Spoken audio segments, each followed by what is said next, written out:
Greetings, ladies and gentlemen. Lucky Tremendous here, and I'm back again for another episode of Lucky Talks Motion Pictures. Last week we had a very recent entry in Red Sparrow, but today is going to be time for one of my favorite films of the 1980s, possibly one of the most favoritist films of anyone who grew up in that era.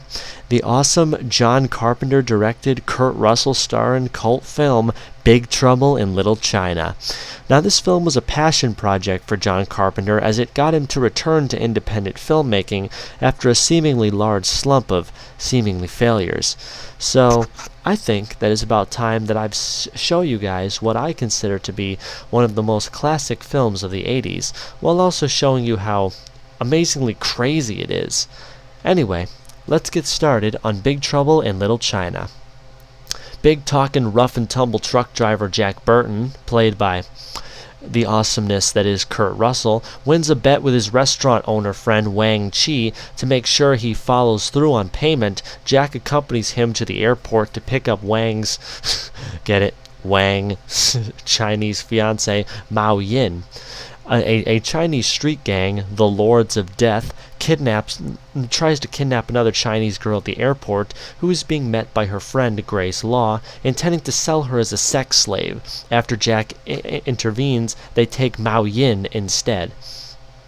Jack and Wang track the Lords of Death to the back alleys of Chinatown in San Francisco, where they find a funeral procession that quickly erupts into a battle between the Chang Sing and the Wing Kong, two ancient Chinese societies. When the three storms, thunder, rain, and lightning, mighty warriors with weather-themed powers, appear, slaughtering the Wang Chi, Jack attempts to gun his big rig through the crowd, but actually runs over David Lo Pan, a decrepit man directing the three storms. Horrified, Jack exits his truck but finds Lo Pan unfazed and glowing with weird magic.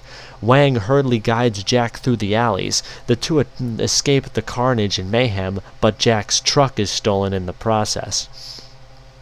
Wang takes Jack back to his restaurant, where they meet with Grace, her journalist friend Margot, Wang's friend Eddie Lee, and magician Egg Shin, a local authority on mysticism and Lo Pan. They try to explain to an incredulous Jack, who basically only wants his truck back and cares about nothing else, about the ancient knowledge and sorcery the Chinese brought with them to America all those decades ago. The group devises a plan to infiltrate a brothel where they believe Mao Yin is being held. They break in with some difficulty, but are interrupted by the storms tearing off the ceiling and making off with Mao Yin, taking her to their master Lo Pan. Jack and Wang track down the front business used by Lo Pan and impersonate electricians to gain access, but they are quickly subdued by rain. After being tied up and beaten by thunder, the two finally meet Lo Pan face to face. However, he now appears as a crippled, elderly old man. Wang tells Jack that Lo Pan needs a special green-eyed girl to break an ancient curse, and he intends to sacrifice Mao Yin. Centuries ago, Lao Pin, a great warrior and even greater wizard, was defeated in battle by the first sovereign emperor, Qin Shi Huang. The emperor cursed Lo Pan with incorporality? I believe that's what it says over there on this page. It's kind of hard to tell without my glasses. Although Lo Pan can be temporarily granted a decrepit body by special occasion to the gods, he must marry a woman with green eyes to appease Chang Dai, the god of the east, and sacrifice her to satisfy the emperor. When Jack and Wang's friends attempt to save them, they are also captured. After getting the drop on Thunder, Jack, Wang, and Eddie escape and free many women kept in holding cells in the process. During the escape, a horrible orangutan-like monster recaptures Grace before she escapes. What this monster is, nobody knows. It just appears. That's John Carpenter for you. You can always suspect something weird in one of his movies. Lo Pan notes that Gracie also has green eyes and decides to sacrifice Gracie while making Yo Pen his actual unwilling wife. Wang and Jack regroup with the Chang Chi and Egg Shin, and as a group they enter an underground cavern to return to Lo Pan's headquarters. Egg pours each of the group a potent potion that Jack says will make him feel kind of invincible.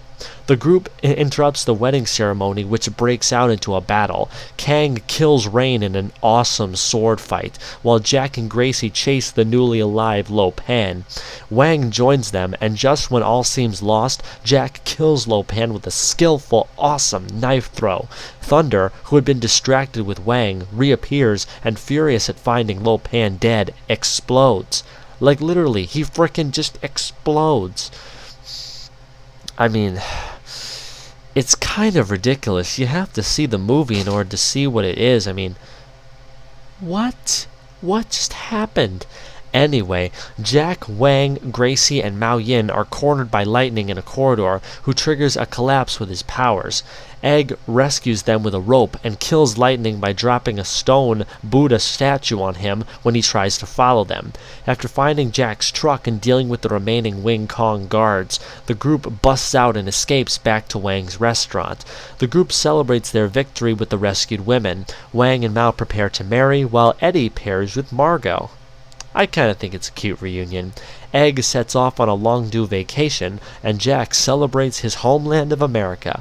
But Egg says that China will always be in his heart. Though attracted to Gracie, Jack turns down an offer to stay and begins trucking again, not wanting to be tied down. Well, that kinda sucks. The hero doesn't get the girl. He gets his truck. America. Whoops. I guess that's also America, I guess. As the movie is rearing its end, unbeknownst to him, the orangutan monster survived the battle in the labyrinth and is stowed away on Jack's truck. But that's how the story ends. We never know what happens, although, like most films I review, there is a possibility that even now, 30 years later, a sequel might actually be in the works for Big Trouble in Little China. But hey, nobody really knows. This is the movie industry. Anything can happen. Big Trouble in Little China is a really, really good movie. It's got action, humor, amazing moments that will just be remembered for all time. It's just another example of why the 80s were such a fantastic time for movies. Although the film was a massive box office bomb, as well, in actuality, the film was made with a roughly $22 million. It only made half of that in sales over its entire time. So yes, while it failed to make any real money when it was in theaters, it did manage to earn a lot on home VHS. So you can consider that a success. I would consider it one of my top 10 best Kurt Russell movies. If you guys don't really know him that well, he's actually in a lot of awesome movies. I definitely suggest a few of them, such as Deepwater Horizon, The Hateful Eight. There is one, but I can't recall it right now. I deeply apologize, guys, otherwise I'd tell you. But anyway, thank you guys for listening to me talk about Big Trouble in Little China, 1986, starring Kurt Russell, directed by John Carpenter. Be sure to like, comment, and subscribe for more videos from me, and as always, I'll see you guys in the next video. Bye-bye!